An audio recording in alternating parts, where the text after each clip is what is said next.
They have to send that to you. That validates the debt. Remember, the dunning letter, before you see it on your report, take care of it. It'll avoid going onto your report because they're not going to show you proof that you owe the debt. Okay? Number two, there's banned debt collectors already at the FTC, the Federal Trade Commission. There are so many. I couldn't list them on here, but there's so many. If you go on the FTC website and just Google banned debt collectors, someone that is trying to collect from you probably is on this list. Okay?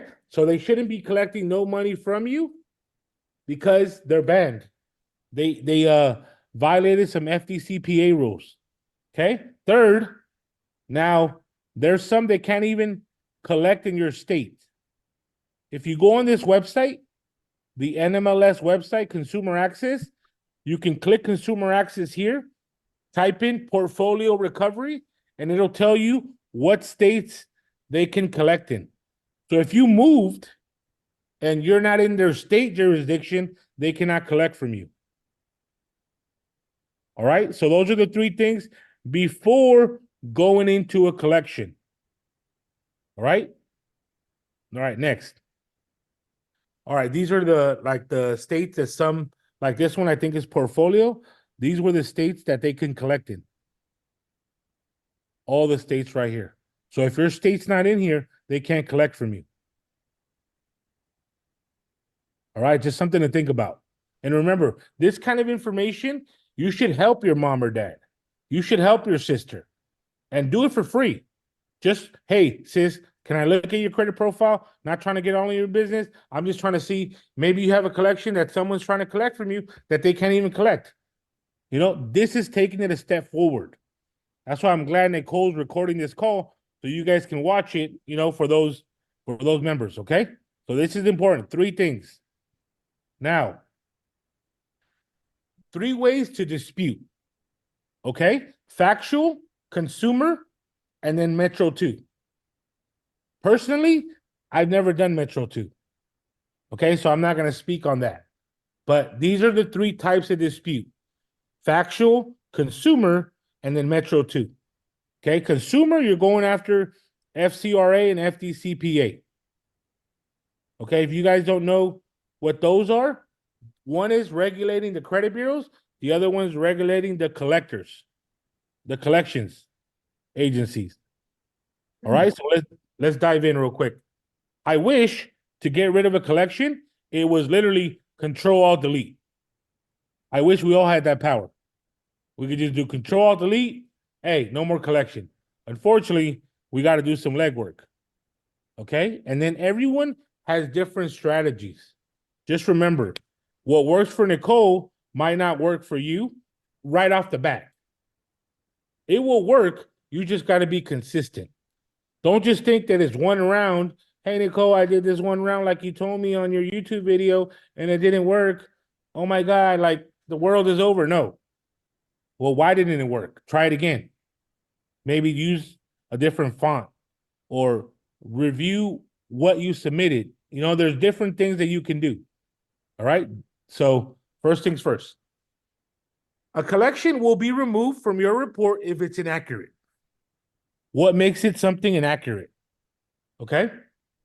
If it has this right here, this account number, 1234XXXX, that is inaccurate because that is not the report number.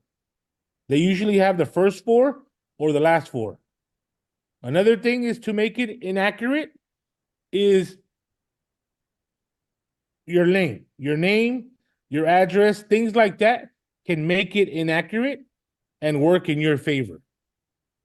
Remember, the burden of proof is on them, not you. Just remember that. Like, inaccurate is something, just look over a credit profile. Have you guys ever seen, hey, how come on Equifax I owe $5,000 and how come on TransUnion I owe $3,000? That makes no sense. Or why is my reporting date or the day that I open my account or close my account is different on all 3 dates, all 3 bureaus? So we use this as leverage. Okay, that's one. Number two is incomplete. And that's where Metro 2 comes in. Metro 2 is like a stack of like 10, 20 pages. And it's a software that you just put in your stuff. It'll comprise the letters, and then you mail them out. From bankruptcies to charge-offs to collections. Okay? Do you guys think that someone manually is receiving your letters and like reviewing them? Do you guys put in the chat? Do you guys think someone is there like, oh, okay, we got Nicole's file. Now let me get my shiny highlighter to review it. No, it's a system called 𝑭𝒐𝒅𝒊𝒕. All right. So that system where the letters go through, it'll spit out a code. It'll say L2, which means delete the file. It'll say L3, no, stay it on, or verify with the creditors. Right? There's different components to 𝑭𝒐𝒅𝒊𝒕. Okay. The third one is unverifiable. Okay. I like this one because collections, it is debt passed around. So if Nicole's the collection company and she tries to collect from Nathan, right? But Nathan won't respond to her, or maybe he tried to say, hey, you can't verify this debt. So Nicole had to remove it, or the creditors removed it from her file, right? But then Nicole's like, hey, talks to another collection company. He goes, hey, I have these 100 files that you can buy from me for pennies on the dollar. So they just pass it around with no real verifiable kind of contract.